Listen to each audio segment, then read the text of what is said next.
प्यारे बच्चों, कैसे हैं आप लोग। आशा करते हैं कि आप लोग अच्छे होंगे, स्वस्थ होंगे और आप लोगों की तैयारी बेहतर चल रही होगी। तो आज के इस वीडियो में जो आपका एसएससी सीजीएल का 9 सितंबर का सेकंड शिफ्ट का एग्ज़ाम हो गया है। 9 सितंबर सेकंड शिफ्ट में पूछे गए सभी क्वेश्चंस इस वीडियो में डिस्कस करेंगे, तो इस वीडियो को पूरा ज़रूर देखिए। वीडियो अच्छा लगे तो प्लीज़ वीडियो को लाइक और शेयर ज़रूर करें, और जो भी हमारे नए बच्चे हैं, जिन बच्चों ने चैनल को सब्सक्राइब नहीं किया है, तो प्लीज़ चैनल को सब्सक्राइब करके नोटिफिकेशन बेल ऑन करना ना भूलें। चलिए वीडियो को स्टार्ट करते तो देख लेते हैं एसएससी सीजीएल की 9 सितंबर की द्वितीय पाली में कैसे क्या प्रश्न पूछे गए। तो पहला प्रश्न देखिए, पूछा गया था अलाउद्दीन खिलजी ने दक्षिण में आक्रमण कब किया था। तो अलाउद्दीन खिलजी ने दक्षिण में आक्रमण 1303 ईस्वी में आक्रमण किया था। अलाउद्दीन खिलजी के बारे में हम लोग जान लेते हैं। देखिए, अलाउद्दीन खिलजी से आपका एक भी प्रश्न जो है बाहर नहीं जाएगा। आपको करना क्या है, वीडियो को पूरा देखना है। एक एक चीज़ मैं क्लियर कराऊंगा अलाउद्दीन खिलजी के बारे में।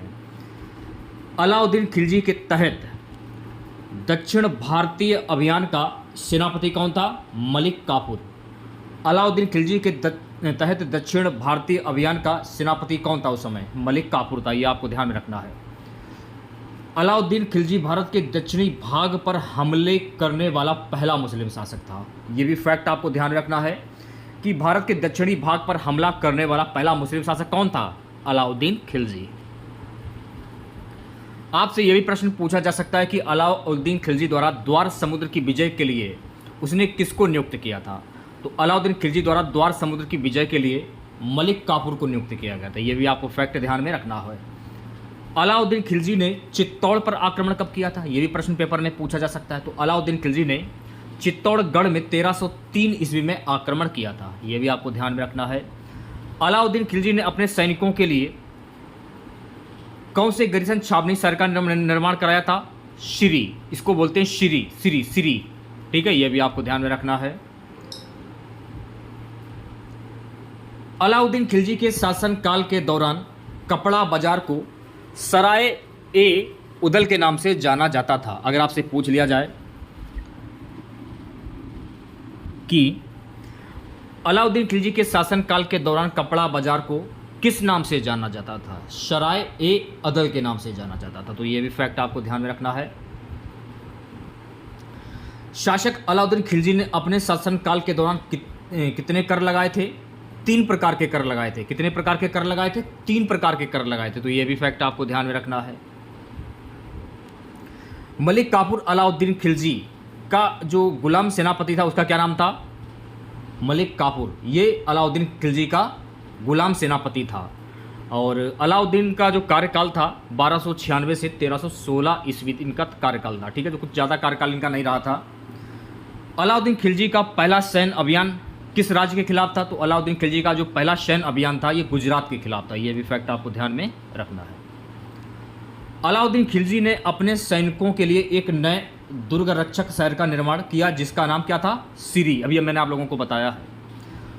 अलाउद्दीन खिलजी के शासन की अवधि कितनी थी? 1296 से 1316। यह भी फैक्ट आपको ध्यान में रखना है। अलाउद्दीन खिलजी ने दिल्ली में राजधानी बनवाई थी, उसका नाम क्या था? तो अलाउद्दीन खिलजी ने दिल्ली में जो राजधानी बनाई थी इसका नाम था शिरो। क्या नाम था? शिरो। यह भी आपको ध्यान में रखना है। अलाउद्दीन खिलजी ने चित्तौड़ स्थान का नाम बदलकर क्या नाम किया था? तो अलाउद्दीन खिलजी ने चित्तौड़ स्थान का नाम बदलकर कर दिया था खिजराबाद। क्या कर दिया था? खिजराबाद। तो ये भी फैक्ट आपको ध्यान में रखना, यानी ये सारे फैक्ट आपको ध्यान में रखने, क्योंकि यहाँ से ही प्रश्न आपके पेपर में पूछे जाते हैं। जिन बच्चों का एसएससी सीजीएल का आगे आने वाले शिफ्ट में एग्जाम लगा हुआ है तो वीडियो को पूरा देखेगा आप लोग, काफ़ी कुछ सीखने को आपको मिलेगा, आपको नुकसान तो खैर नहीं होगा। अगला प्रश्न देखिए, पूछा गया था लू कौन से क्षेत्र में चलती है? तो मेरे प्यारे साथियों, लू जो है ना ये उत्तर भारत में चलती है। लू शब्द किससे संबंधित है? ये प्रश्न आपसे पेपर में पूछा जा सकता है कि लू शब्द जो है किससे संबंधित? तो लू शब्द जो है ना ये ग्रीष्म पवन से संबंधित है। किससे संबंधित है? ग्रीष्म पवन से। लू शब्द धूल भरी व शुष्क हवाओं का चलना की हवाओं को स्पष्ट करता है। लू शब्द जो है ना ये धूल भरी व शुष्क हवाओं का चलना की हवाओं को स्पष्ट करता है। ये आपको ध्यान में रखना है। लू किस प्रकार की एक हवा है? ये भी प्रश्न पेपर में पूछा जा सकता है। लू जो है एक प्रकार की एक गर्म हवा है। ठीक है, किस प्रकार की हवा है? गर्म हवा। लू ऋतु की विशेषता क्या है? तो लू गर्मी की ऋतु की विशेषता है। लू किस प्रकार की विशेषता है? गर्मी ऋतु की विशेषता। तो ये भी आपको ध्यान रखना है। लू स्थानीय पवन का उदाहरण है। लू किस प्रकार का उदाहरण है? तो लू जो है ना, ये स्थानीय पवन का उदाहरण है, ये आपको ध्यान रखना है। लू के कारण क्या होता है? तो लू के कारण हीट स्ट्रोक आता है। क्या आता है? Heat stroke. आप लोगों ने देखा होगा कि इस बार गर्मी बहुत ही ज़्यादा पड़ी है और हीट स्ट्रोक के कारण कई लोगों की मृत्यु भी हो गई है। ग्रीष्म ऋतु में भारत के विशाल मरुस्थल से चलने वाली गर्म हवा को क्या कहते हैं? यह प्रश्न पेपर में पूछा जा सकता है कि ग्रीष्म ऋतु में भारत के विशाल मरुस्थल से चलने वाली गर्म हवा को हम क्या कहते हैं? लू कहते हैं। थल समीर, समुद्री समीर और लू ये स्थानीय पवनें हैं। अगर आपसे पूछ लिया जाए कि थल समीर, समुद्री समीर और ये जो स्थानीय पवनें हैं, इनको क्या कहते हैं? इनको लू कहते हैं। ठीक है। मई और जून के महीनों में देश के उत्तरी भागों में चलने वाली तेज गर्म और शुष्क स्थानीय पवन को क्या कहते हैं? लू कहा जाता है। क्योंकि प्रश्न है थोड़ा सा हटके भी पूछा जा सकता है, यानी कि तोड़ मोड़ कर भी पूछा जा सकता है। तो क्वेश्चन जैसा भी पूछा जाए, आंसर आपको लू पर टिक करना है। ठीक है। तो ये सारे फैक्ट आपको ध्यान में रखने हैं। एक क्वेश्चन देखिए पूछा गया था, हरित क्रांति क्यों हुआ था? इसका कारण क्या था? क्यों हरित क्रांति हुई थी? तो हरित क्रांति इसलिए हुई थी, कृषि उत्पादन को बढ़ाने के लिए लागू की गई एक नीति थी, इसके कारण हरित क्रांति हुई थी। अच्छा, हरित क्रांति की किससे संबंधित है? यह प्रश्न पेपर में पूछा जा सकता है। तो हरित क्रांति जो है ना, ये गेहूं से संबंधित है। किससे संबंधित है? गेहूं से। अच्छा, भारत में हरित क्रांति की शुरुआत कब हुई थी? ये भी प्रश्न पेपर में पूछा जा सकता है। तो भारत में हरित क्रांति की जो शुरुआत है ना, वर्ष 1960 के दशक में हुई थी। भारत में हरित क्रांति ये कब शुरू हुई थी? 1966 में शुरू हुई थी। तो ये भी फैक्ट आपको ध्यान में रखना है। हरित क्रांति की शुरुआत भारत की तीसरी पंचवर्षीय योजना में की गई थी। हरित क्रांति की शुरुआत कौन सी पंचवर्षीय योजना में की गई थी? ये प्रश्न पेपर में पूछा जा सकता है। तो आपको ध्यान रखना है, तीसरी पंचवर्षीय योजना में। हरित क्रांति मुख्य रूप से अधिक उपज देने वाली किस्मों के माध्यम से खाद्यान्न का उत्पादन बढ़ाने के उद्देश्य से है। यह भी फैक्ट आपको ध्यान में रखना है। हरित क्रांति शब्द का प्रयोग सबसे पहले किसने किया था? अगर आपसे मान लीजिए पेपर में प्रश्न पूछ लिया जाए कि हरित क्रांति शब्द का प्रयोग सबसे पहले किसने किया था, तो हरित क्रांति शब्द का सबसे पहले प्रयोग किया था विलियम एस गॉड ने किया था। ठीक है। 1960 के दशक के मध्य से 1970 के दशक के मध्य तक अवधि को भारत में हरित क्रांति का प्रथम चरण माना जाता है। ये भी फैक्ट आपको ध्यान रखना है कि 1960 के दशक के मध्य से 1970 के दशक के मध्य तक अवधि को भारत में हरित क्रांति का प्रथम चरण माना जाता है। हरित क्रांति का प्रथम चरण कब से कब तक माना जाता है? ये प्रश्न पेपर में आपसे पूछा जा सकता है कि भारत में हरित क्रांति का प्रथम चरण कब से कब तक माना जाता है? 1960 के दशक के मध्य से 1970 के दशक तक। ठीक है, ये आपको ध्यान में रखना है। सो नेक्स्ट क्वेश्चन पूछा गया था, गगन नारंग का संबंध किस खेल से है? तो गगन नारंग का संबंध शूटिंग से है। ओलंपिक गोल्ड क्वेस्ट द्वारा समर्पित एयर राइफल शूटिंग में गगन नारंग एक भारतीय शूटर हैं। वह लंदन ओलंपिक के लिए अर्हता प्राप्त करने वाले पहले भारतीय थे। उन्होंने लंदन में 2012 ग्रीष्मकालीन ओलंपिक में 701.1 स्कोर के साथ पुरुष में 10 मीटर एयर राइफल आयोजन में कांस्य पदक जीता था। यह आपको ध्यान में रखना है। ठीक है। गगन नारंग की अगर हम बात करें तो इन्हें 2011 में राजीव गांधी खेल रत्न पुरस्कार से भी इन्हें सम्मानित किया गया था। तो ये भी फैक्ट आपको ध्यान रखना है कि 2011 में राजीव गांधी खेल रत्न पुरस्कार से गगन नारंग को सम्मानित किया गया था। 2 नवंबर 2017 को ब्रिस्बेन में राष्ट्रमंडल शूटिंग चैंपियनशिप के पुरुष 50 मीटर राइफल प्रोन में गगन नारंग ने रजत पदक जीता था। तो ये सारे फैक्ट आपको ध्यान में रखने हैं। सो नेक्स्ट क्वेश्चन पूछा गया था, किस बीमारी में शरीर पीला हो जाता है? पीलिया के कारण शरीर का रंग जो है वो पीला हो जाता है। पीलिया शरीर में अत्यधिक बिलीरुबिन के कारण होने वाली त्वचा या आंखों का पीला रंग होता है। किसकी कमी के कारण? बिलीरुबिन के कमी के कारण होने वाला जो रोग है, त्वचा और आंखों का पीला रंग हो जाता है।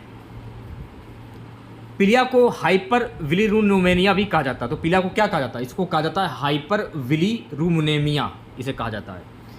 पीलिया शरीर के जिगर अंग को प्रभावित करता है। यह भी फैक्ट आपको ध्यान में रखना है। अगर आपसे पूछा जाए कि पीलिया शरीर के किस अंग को प्रभावित करता है, तो ये जिगर को प्रभावित करता है। पीलिया किसके कारण होता है? तो पीलिया जो है ना, ये विषाणु के कारण होता है। किसके कारण होता है? विषाणु के कारण होता है। पीलिया संक्रमण का कारण क्या है? यकृत, यानी पीलिया संक्रमण का जो कारण है ये यकृत से बनता है। तो ये भी फैक्ट आपको ध्यान में रखना है। सो गाइस, नेक्स्ट क्वेश्चन देखिए, पूछा गया था संविधान का कौन सा अनुच्छेद वित्तीय आपातकाल से संबंधित है? संविधान का कौन सा अनुच्छेद वित्तीय आपातकाल से संबंधित है? वित्तीय आपातकाल, यानी अनुच्छेद 360 जो है ना, ये वित्तीय आपातकाल से संबंधित है।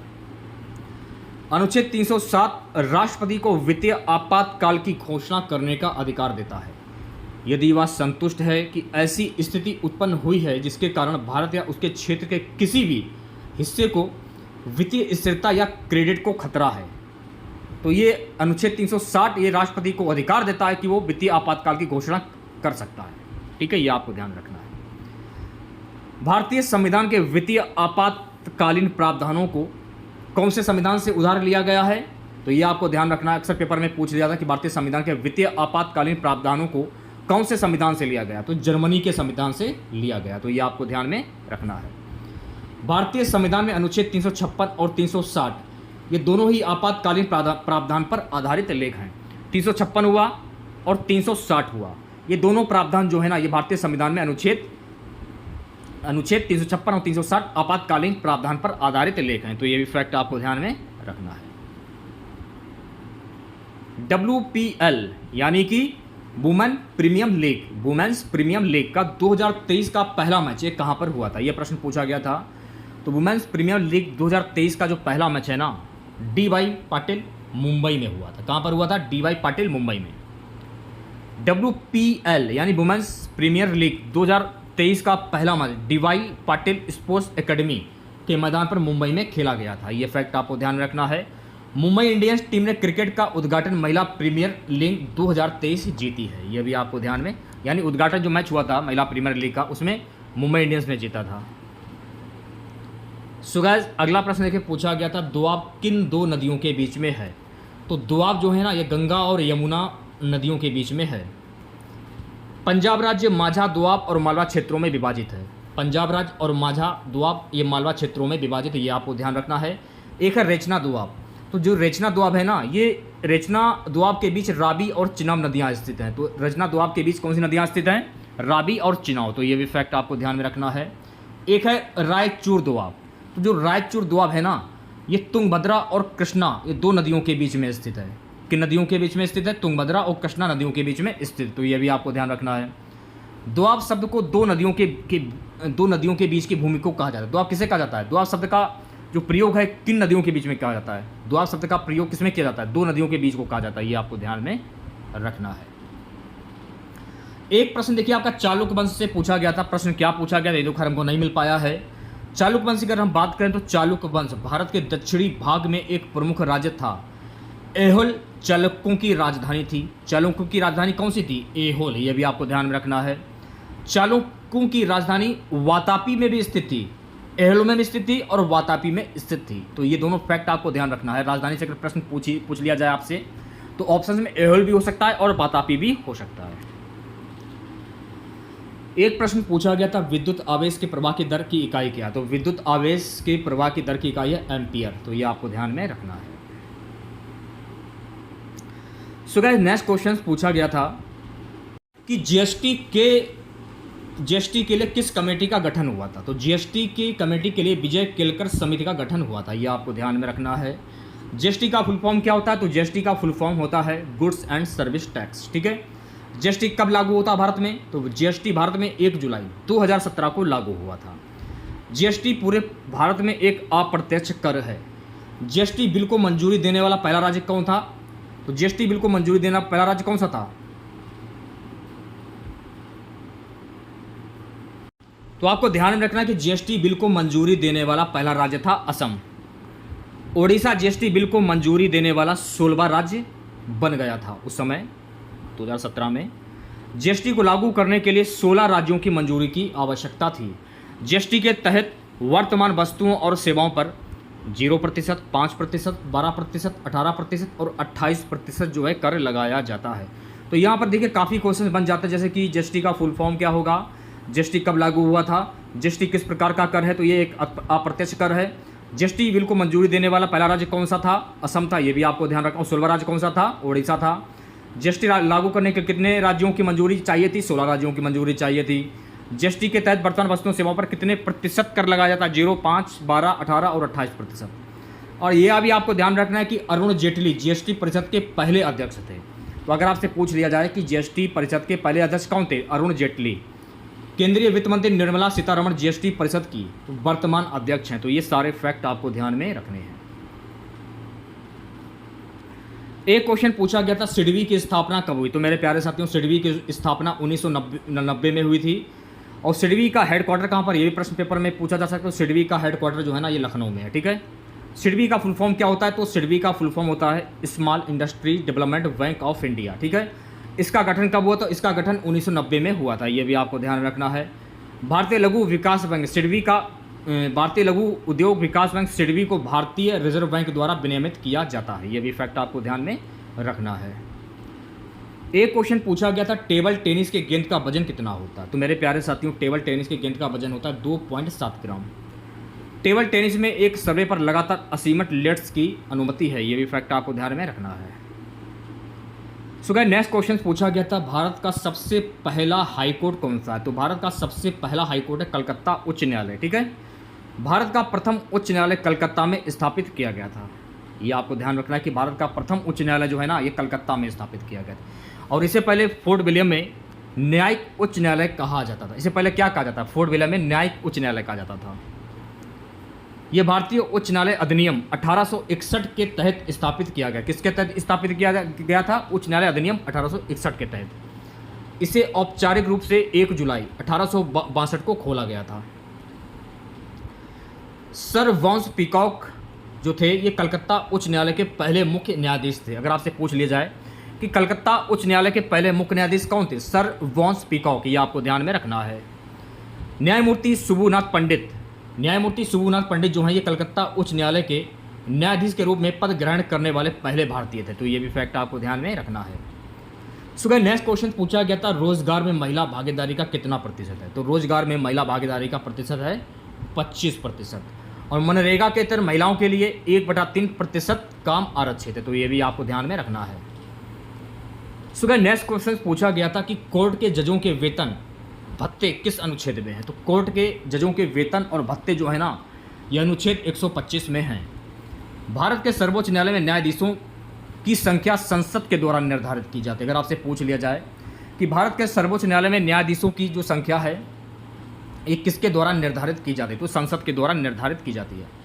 उच्च न्यायालय के न्यायाधीशों के वेतन और भत्ते का शुल्क राज्य का समेकित कोष पर लगाया जाता है। तो ये भी फैक्ट आपको ध्यान में रखना है। सो गाइस, नेक्स्ट क्वेश्चन पूछा गया था कि महाराजा महेंद्र प्रताप सिंह विश्वविद्यालय का उद्घाटन कहाँ पर किया गया था? तो महाराजा महेंद्र प्रताप सिंह विश्वविद्यालय का उद्घाटन अलीगढ़ में किया गया था। प्रधानमंत्री नरेंद्र मोदी ने 14 सितंबर 2021 को अलीगढ़ पहुंचे। महान स्वतंत्रता सेनानी, शिक्षाविद और समाज सुधारक राजा महेंद्र प्रताप सिंह के नाम पर विश्वविद्यालय की आधारशिला रखी। एक क्वेश्चन पूछा गया था, लता दीनानाथ मंगेशकर पुरस्कार सबसे पहले किसको में दिया गया था? तो लता दीनानाथ मंगेशकर पुरस्कार सबसे पहले मोदी जी को दिया गया था। इसके बाद किसको दिया गया था? देखिए, ये पुरस्कार मोदी जी के बाद आशा भोसले को भी दिया गया था और अमिताभ बच्चन को भी ये पुरस्कार दिया जा चुका है। ठीक है। 24 अप्रैल 2022 को प्रधानमंत्री मोदी का ये पहला लता दीनानाथ मंगेशकर पुरस्कार से इन्हें सम्मानित किया गया था। ठीक है। उन्हें मुंबई में आयोजित 80वें वार्षिक मास्टर दीनानाथ मंगेशकर पुरस्कार समारोह में देश और समाज के लिए उनकी निस्वार्थ सेवा के लिए उन्हें किया गया था। ठीक है। यह पुरस्कार लता मंगेशकर, जिनका 2022 की शुरुआत में ही मुंबई में निधन हो गया था, इनकी स्मृति और सम्मान में स्थापित किया गया था। ठीक है। नेक्स्ट क्वेश्चन देखिएगा। सो गाइस, नेक्स्ट क्वेश्चन पूछा गया था, सूर्यदेव की पूजा किस राज्य में की जाती है? तो सूर्यदेव की पूजा बिहार में की जाती है। बिहार की जो छठ पूजा है किस देव को समर्पित है? तो ये सूर्यदेव को समर्पित है। तो ये भी फैक्ट आपको ध्यान रखना है। छठ पूजा के त्यौहार के दौरान सूर्य भगवान की पूजा की जाती है। प्रश्न को देखिए घुमा फिरा कर भी पूछा जा सकता है आपसे पेपर में। छठ त्यौहार, जैसे कि छठ त्यौहार सूर्य, नदियों और तालाबों की पूजा, ये किससे जुड़ा है? तो ये छठ पूजा से जुड़ा है। तो ये भी आपको ध्यान में रखना है। आज का हमारा लास्ट क्वेश्चन रहेगा, वृद्धा पेंशन स्कीम से संबंधित एक प्रश्न पूछा गया था। प्रश्न क्या पूछा गया था ये खैर हमको नहीं मिला है। 60 वर्ष से अधिक आयु की कोई महिला या पुरुष जो बीपीएल परिवार से हो अथवा जिसका मासिक आय ₹4000 प्रति माह से अधिक ना हो, वृद्धावस्था पेंशन स्वीकृत की जा सकती है। ठीक है। तो ये क्वेश्चन थे एसएससी सीजीएल के सेकंड शिफ्ट के एग्जाम के, ठीक है। तो अगर आप लोगों को वीडियो अच्छा लगा हो तो प्लीज़ वीडियो को लाइक और शेयर जरूर करें। चैनल पर नए हैं, जिन लोगों ने अभी तक चैनल को सब्सक्राइब नहीं किया है तो प्लीज़ चैनल को जरूर सब्सक्राइब करें और नोटिफिकेशन बेल ऑन करना ना भूलें। मिलते हैं नेक्स्ट वीडियो के साथ। जय हिंद, जय भारत।